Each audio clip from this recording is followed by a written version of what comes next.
Hi guys, எல்லோரும் எப்படி இருக்கீங்க? நேற்று நாங்கள் டிஃப்ரெண்ட்டாக ஒரு சம்மருக்கு செம்ம கூலிங்காக ஒரு வாட்டர்மெலன் ஐஸ்கிரீம் செய்யலான்னு பார்த்தோம்.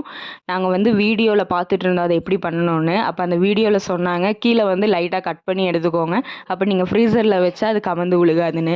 ஆனால் அதுதான் நாங்கள் பண்ண பெரிய தப்பே. ஏன்னா கட் பண்ணி நாங்கள் அந்த ஜூஸ் எல்லாம் அடித்து அதில் முன்னாடி ஊற்றினோம், அது பின்னாடி வெளியே வந்துச்சு கைஸ். அது நாங்கள் கொஞ்சம் டீப்பாக கட் பண்ணிட்டோம் போல், அதனால எல்லாமே வெளியே வந்துச்சு கைஸ். அதை நாங்கள் பேப்பரை வச்சு அடைச்சிட்டோம். நீங்களும் பார்த்து பண்ணிக்கோங்க. அப்புறம் இந்த வாட்டர்மெலன் பார்த்தீங்கன்னா எங்கள் மாமா எங்கள் அக்காக்காக ஆசையாக கொண்டு வந்து கொடுத்தாங்க. அதில் பாதி மட்டும் எங்கள் அக்கா கொடுத்துட்டு பேலன்ஸ் நாங்கள் எடுத்துக்கிட்டோம் கைஸ். உள்ளே இருக்கிறதெல்லாம் எடுத்து போட்டுட்டு, அதுக்கப்புறம் ஒரு மிக்ஸி அடிக்கிற ஜாரை எடுத்து அதில் கொஞ்சம் போட்டுட்டு, ஃப்ரெஷ் க்ரீமும் எடுத்து ஊற்றிட்டு, எல்லா வீடியோலையும் கண்டென்ஸ் மில்க் ஊற்றுனாங்க. நாங்கள் அதுக்கு பதிலாக சுகர் போட்டுக்கிட்டோம். உங்கள்கிட்ட எது இருக்கோ அதை நீங்கள் யூஸ் பண்ணிக்கோங்க கைஸ்.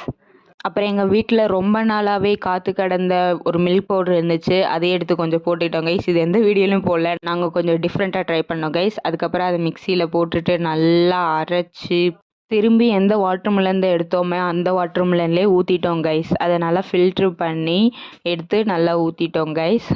நிறைய வாட்டர்மெலன் இருந்துச்சு, அதனால நாங்கள் 2 தடவை 3 தடவை 4 தடவைலாம் போட்டு அரைச்சி திருப்பி ஊற்றி ஃபில்ட்ரு பண்ணிட்டு இருந்தோம் கைஸ். லாஸ்ட்டில் ஜூஸ் அடித்து எல்லாம் ஊற்றினதுக்கப்புறமா பேலன்ஸ் ஆச்சு. அதை நாங்கள் கிளாஸில் ஊற்றி வச்சுட்டோம் கைஸ். அப்புறம் ஃப்ரீசரில் வச்சுட்டு அடிக்கடி எடுத்து ஓப்பன் பண்ணிகிட்டு இருந்தால் ஃப்ரீஸ் ஆகவே இல்லை கைஸ். சுத்தமாக ஒரு 4 ஹவர்ஸாவது வச்சுருப்போம். அப்புறம் என்னடான்னு பார்த்தா ஃப்ரீசரை மட்டும் நான் ஆஃப் பண்ணி வச்சுட்டேன் கைஸ். என்ன ஒரு கொடுமை. அப்புறம் இன்றைக்கி மத்தியானம் தான் கைஸ் நான் எடுத்து கட் பண்ணி பார்த்தேன், என்னால் முடியலை. எங்கள் அப்பாவுக்கு கம்பியாக இருக்கிற எக்ஸ்பீரியன்ஸ்லாம் இருக்குது, அதனால் எங்கள் அப்பா தான் எனக்காக அறுத்து கொடுத்தாரு. கடைசியில் பார்க்க இப்படி தான் இருந்துச்சு கைஸ். மீண்டும் நாளை சந்திப்போம். பாய்.